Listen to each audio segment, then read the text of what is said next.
What's poppin', y'all? They did the diddler dirty. We're going to talk about first the charges, and then we're going to get into a couple of different takes that I have in particular regarding Diddy and the mistakes he made. So number one, we need to look at the charges for this. The charges that he's facing is racketeering conspiracy. So they're saying that Diddy was using Combs Enterprises. And this is the way the law works is really interesting, or the way they decide to take you down is interesting. So they're saying that Combs Enterprise was a global business in media, entertainment, record labels, studios, alcohol, marketing agency, television network, all of these different things to promote Diddy, make Diddy popular. And they said the purpose of this was to enrich the enterprise, of course, and then preserving, protecting, promoting, and enhancing the power of the Combs enterprise, including the power of its leader through violence, use of firearms, threats of violence, coercion, and verbal, emotional, physical, and SA. What I'm really interested in coercion, what is the difference between coercion and manipulation, which they tie in with coercion, and persuasion? So when is it persuasion and when is it coercion? This is something that, because coercion is something that we've recently seen bubble up to the top of the swimming pool. It's like they just inflated the beach ball at the bottom of the pool and it just pops up. Coercion's all of a sudden here. So what exactly is the difference? Regardless, they're saying that this whole operation was meant to support Diddy doing these acts, as opposed to, hey, Diddy was just doing these acts and this operation was independent of that. And I think the argument that they're trying to make is that he used the resources from this business to support this, which we're going to get into a little bit later, because someone else did the exact same thing, except his business was set up to do this. And nobody in hip hop has talked about this guy. And this other guy is one of the craziest cases I've seen in the past 10 years, especially the conviction. So stay tuned till the end for that. Another count is the trafficking count. And the only victim that we've seen of the trafficking is victim one so far, which is Cassie. So the way we're thinking about it is like, yo, I thought we were going to see at least 3 victims, 3 to 5. We're thinking like, yo, Diddy was running through everybody.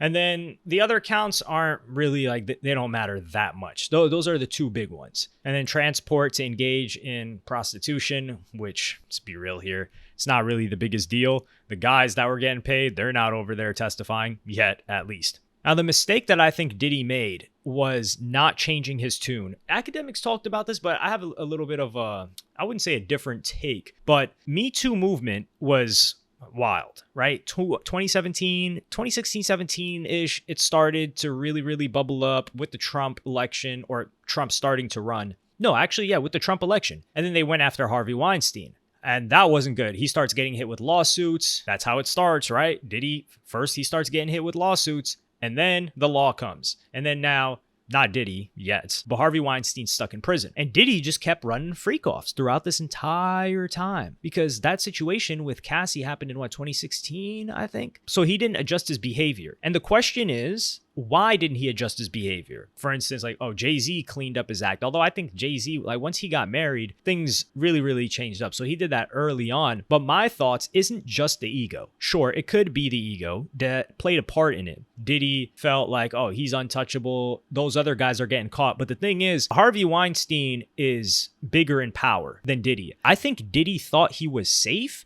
because he was black. And hear me out here. In the context of 2015, or let's just say 2016 to even 2021, there was a lot of like racial things happening. The rise of BLM, which happened later, peaking really with the George Floyd incident. A lot of sympathy that was going on for police brutality that was enacted on black people that ended up being killed, whatever the case may be. We saw a lot of these videos go viral. So it's very unlikely that one of the biggest black leaders, while this is all going on, is going to get persecuted or arrested. And Diddy was tied into politics at this time too. So I think Diddy thought, that's those Jewish or white, or that's those like white guys over there that are getting arrested for whatever they did. I'm good. I'm Diddy. They're not going to come after a black billionaire that's also tied into democratic politics. They're not coming after me. Well, he should have known. If they're coming after powerful men, sure, you may not be at the top of that list, but once they're done knocking down those white guys up top, they're going to come knocking on your door next. And especially when he saw the Bill Cosby thing happening. Like, Cosby was doing stuff 30 plus years ago, maybe even 40 years ago, with way less proof, way less evidence, and they packed him out. So you don't think they could do that to you, Diddy, when you were doing it at the same exact time? I mean, not the same exact time, but you were doing it in the modern day where there's a lot more proof and it's far more recent and there's incentive for people to come out with these things now? Come on. So that's my take. I think that's what caused Diddy to feel like he was a little bit untouchable during this particular period of time. Now, there are people that were defending Diddy, not entirely, but Kevin Liles, for instance, who's historically music executive. He was at the top of Warner when Diddy had his Bad Boy Records label underneath them. And I wouldn't say he outright defended him, but they asked him some questions about Diddy earlier in April. And Kevin Liles was also an executive at 300, one of the co-founders, and he had went down there to Atlanta like in tears, testifying on behalf of Young Thug in the YSL case. But back in April, TMZ asked him about Diddy because all of this lawsuit was happening, all this other stuff, and he said he never knew the Diddy who got plastered in the media after the allegations were made, and he stuck by Diddy. And he's like, oh, that's not the Diddy I know. And he said that was somebody that he grew up with and somebody that he respects. Most recently, the same day that this stuff happened with Diddy, Kevin Liles resigns as CEO of Warner Music Group, or of 300 Entertainment as well, which was bought by Warner. And they were merged. It was like 300 and Elektra, so it became 3EE. So he wasn't the CEO of Warner, but he was CEO of 300, which is a very, very high up part at Warner. And this was very, very, very interesting. He also said he's trying to elect Kamala Harris now, so he had to throw that in there. But this, I don't think this is because of Diddy, but I think it's convenient because another individual, Elliot Grange, who's Lucian Grange's son, is set to become the new CEO of Atlantic Music Group. And Atlantic, things have been shifting around a lot there. Atlantic is Warner too. So this may be just a convenient moment for them to pressure Kevin Liles to step down while someone else can take that position not through nepotism, but just with the assistance of nepotism. What are the likelihood of Diddy to beat these charges? I think it's near impossible. And to illustrate that, I want to compare this to the situation that Keith Rainier of NXIVM went through. So first I'll do the comparisons and then contrast because there are some differences. So both of them got charged with racketeering and criminal enterprise. Diddy was charged with the Combs enterprise, which is multiple businesses, entities, and individuals. So he had media and entertainment to use to carry out and conceal crimes such as the trafficking, obstruction of justice, which they're claiming as well. And this was designed to protect Diddy's power and reputation while enriching his associates who helped to conceal these illegal activities. They were his employees. He was paying employees, but that's how they say it legally.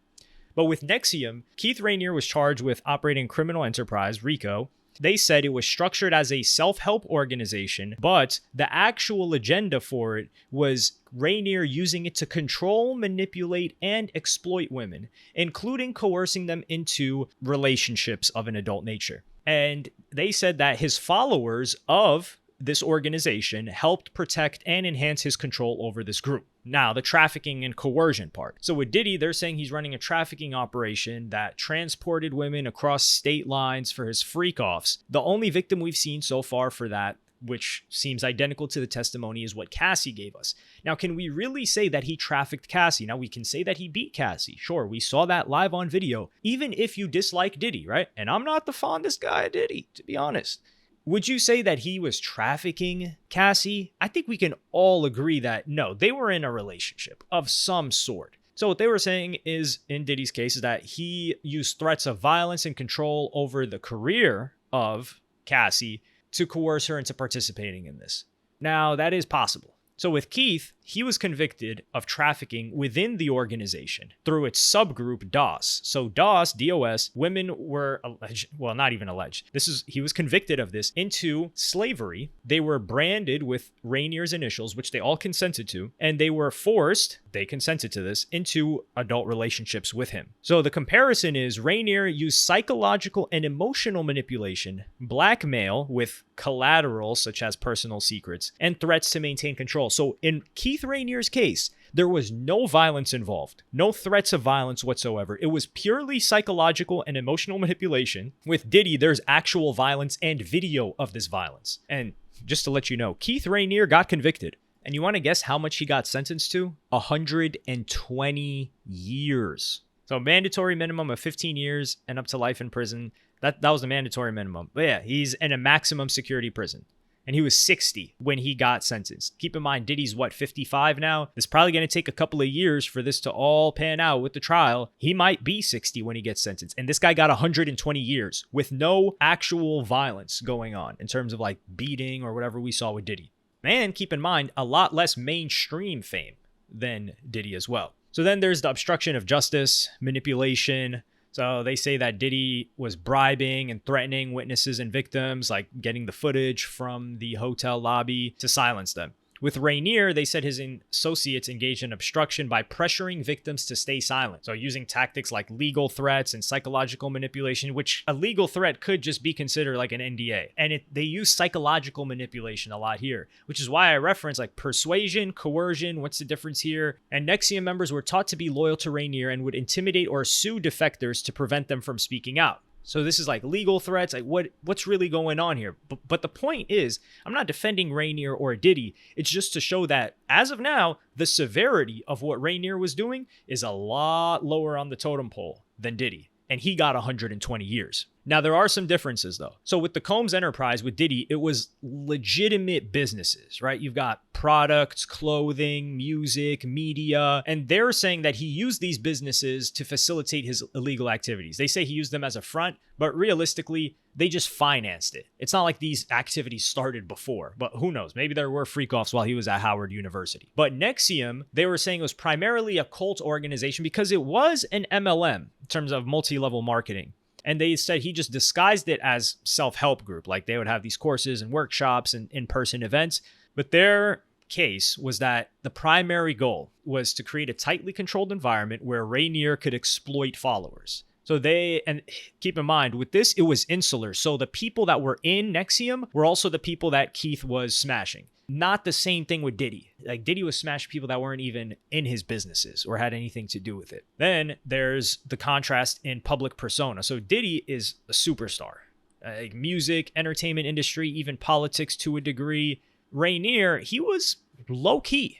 He was only known within that circle of like deep, if you were into self-development. And he was more like a guru cult-like figure that had his own strong following. So most people didn't know about Nexium until the allegations surfaced, and a lot of people still don't know about it. And then the differences a bit in the abuse is that Diddy is organizing these freak-offs. So hiring the male prostitutes and then coercing women into participating through threats and manipulation. Now, not a lot of people, Whack 100 and some others are saying that they knew that Cassie was into this stuff too, and she just switched up later. That is a possibility, but that's the Diddy allegations. And there's also strong emphasis on the violent tendencies of Diddy, of him beating people, grabbing people. There was another girl like Gina, the mixed Asian girl that did an interview with Tasha K where she said like he hit her a bunch of times and he was physically violent. Then there's the bribery, and keep in mind the arson of him lighting up Kid Cudi's car or like blowing up Kid Cudi's car.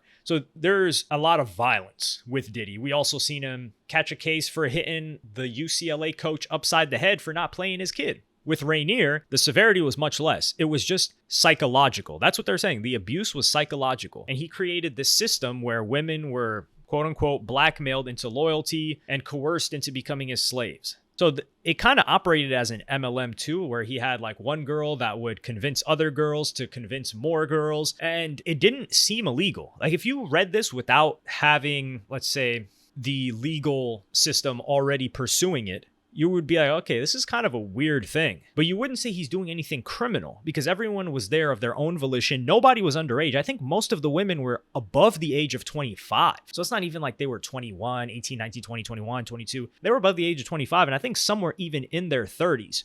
And this was a white guy. So if someone's going to be more likely to get away with it in the justice system, it would be Keith Rainier, this white guy. And he's doing 120 years. I can't stress that part enough. So Diddy's not going to beat this. Hell no, there's no way he beats this. This brings me to Vlad's quote on Diddy fleeing to Russia. And he said this who knows? Like he's been saying this in interviews consistently, but I'm in full agreement with him here, where he said, and I quote, "I've been saying this for the last couple of months in my interviews. Diddy should have fled to Russia as soon as he heard his arrest was possible. Instead, he spent his time hanging out in Harlem and Miami thinking his money would protect him." I don't think this is what Diddy thought, but I will say that I think Diddy thought if he played ball with the US government that they would give him bail and then he could potentially fight this. But Diddy, once they brute forced Diddy's crib and ran through it that first time, Diddy should have been out of here. And there are critics, including academics, that say, nah, it's impossible. He could have never done that. To hop on a private jet, you need to show who's on the jet and the manifest, and they would have picked him up at that exact moment. And Diddy handed over his passport. He did that because he wanted to hand over his passport, so he didn't need to do that. And I think academics just recently posted a video about 6ix9ine getting smuggled from Haiti, I think on a boat, into the US. So if they could smuggle 6ix9ine into the US from Haiti, you're going to tell me that with all this cocaine, all this fentanyl, all this pink coke, Diddy's like the king of partying in Miami. You're telling me there aren't these mini planes that Diddy could just hop on where they don't tell people where they're taking off or where they're going? Because how else are they bringing in the drugs, right? You're telling me there's not a boat that Diddy could have gotten on? And then from there, he cops another private plane that brings him to Russia. I think Diddy had to go to Russia or China. And this is why I think it's specifically where he went. Because academics talks about, oh no, if he goes to Indonesia, US is going to apply pressure and get him out. I do think that is possible. Because Hush Puppy, an example of someone that was a prolific scammer, he was in Dubai. In Dubai, United Arab Emirates, they don't extradite to the US, except in special cases. And one of those special cases was Hush Puppy. So Hush Puppy thought it was sweet. Well, they extradited him. They sent him to Chicago. And now he's facing federal charges in America, sitting in prison. With Russia or China, it's a little bit different. And this is before charges would have come down on Diddy. Because if Diddy's outside of the country, right? Let's say Diddy's makes his way to Russia, which is entirely possible. We see criminals that are on the FBI's most wanted list traveling to other countries. So like, don't tell me Diddy, that's a billionaire, couldn't make it happen. So Diddy makes it happen. He's in Russia. They're unlikely to charge him because they don't want to spook him and make sure he doesn't come back. But at that point, he probably knows what's coming. And in Russia or in China, he can really go anti-US, to be honest, and say, hey, you guys know Biggie, right? Everybody knows Biggie. Like, that was my artist. Everything I did for America, everything I did for these politicians, they're so corrupt. Like, they had enough of me, and now they're trying to take me out of power because I'm speaking, like, truth to light, and I know all these secrets, and America's a terrible place now. And he just starts slandering America. And now he can be used as a propaganda machine or vessel for the government, for their people, and they're probably going to mess with them too.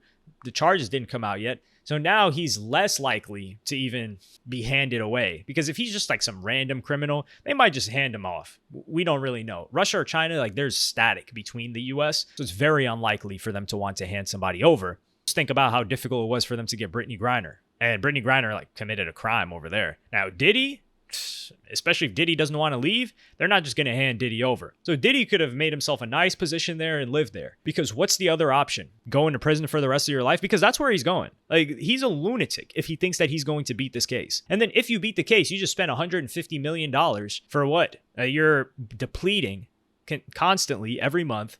And that whole entire time you're sitting in prison when you've never experienced prison or jail before you go to prison. So you're in jail before you beat it because he didn't get the bail charge or the bail accepted, at least not as of me recording this.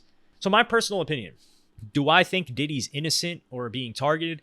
My belief is that Diddy, he was not taking cat. I don't believe Diddy was trafficking knowingly, right? Law, speaking by the law, probably the way it goes. But when we're thinking trafficking, I don't think Diddy was doing that. And I don't think he forced any chick to do anything that she did not want to do. Now, was he persuasive? Yes, I'm inclined to believe that. Was he violent? I 100% believe that. So I think this is just one of the culminations of how Diddy's been moving, and he's just getting his just desserts. Like, sure, there's legal versus illegal behavior, and there's this bizarre nature of these accusations. And I think a lot of the pressure is on it being just outrageous. Like a freak off. Oh, he's hiring other dudes to smash like Cassie. And we've only ever heard that being done with Cassie. And this is the weird part too, is they say that Diddy's super jealous. So if Diddy's so jealous and he gets violent from the jealousy, then why would he let Cassie get smashed by other dudes? It's bizarre, right? So there is potential possibility because it's inconsistent with his behavior. Like that Asian girl said she just shook hands with Meek Mill and said happy birthday to him. And Diddy like hit her upside the head or he like grabbed her by the hair or something like that. So I don't think that, oh, Diddy's just jealous in certain contexts, but behind the scenes, he's not jealous.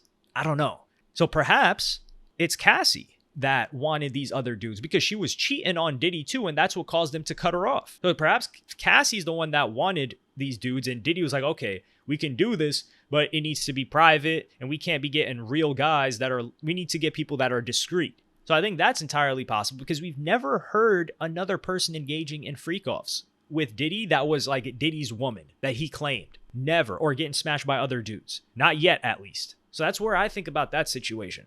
And I think this is Diddy thinking he's too powerful, all the violence that he's committed. This guy's committed so much violent acts that he got away with. You can only get away with things for so long until they decide to hit you with stuff that maybe you're innocent of. But it's too late for all that now. But let me know what you guys think in the comments. Like and subscribe and hit the notification bell if you enjoyed. Follow me on Twitter and Instagram. Thank you for watching. Peace.